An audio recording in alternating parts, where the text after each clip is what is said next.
How to enable app lock on Android phone. Hello guys, in today's video I'm gonna show you how to enable app lock on Android phone. First, then open settings and then just scroll down until you find here security and then click app lock and then enable, and now just select anything you want here, and that's it.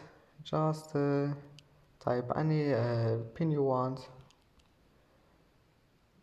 and just select any question here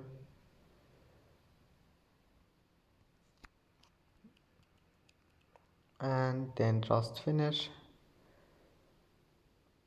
and that's it. Click OK or cancel if you want, and here you can lock any app you want like this one.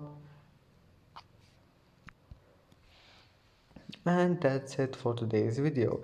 If you like this video, don't forget like and subscribe, and see you in the next video.